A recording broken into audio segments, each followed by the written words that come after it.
Uy, Trillanes, kita mo ganyan? Ha? Kita mo yan, yung balita na yan.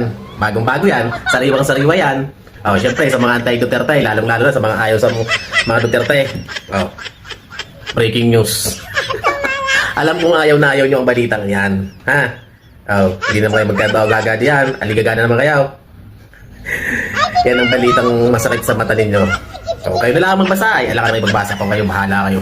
Kung hindi mo kayo marunong basa, nasa inyo na yan. Ay, bahala kayo. Oh, basta yan ang balita, ha? Ayan, oh. Yan. Oh, kitang-kita nyo na yan. Isip na ulit, nakasinungalingan. Parang may maisap pa na ulit yung kaso kay Inday Sara. Di ba? Tama sabi ni Inday Sara. Sayang lang yung mga kukumban o bad paper. Isang L3 nga naman na bad paper. Sayang nga naman yung papel. Tapos ibabasura lang. Alam mo, magdagdag lang kayo ng basura sa Pilipinas.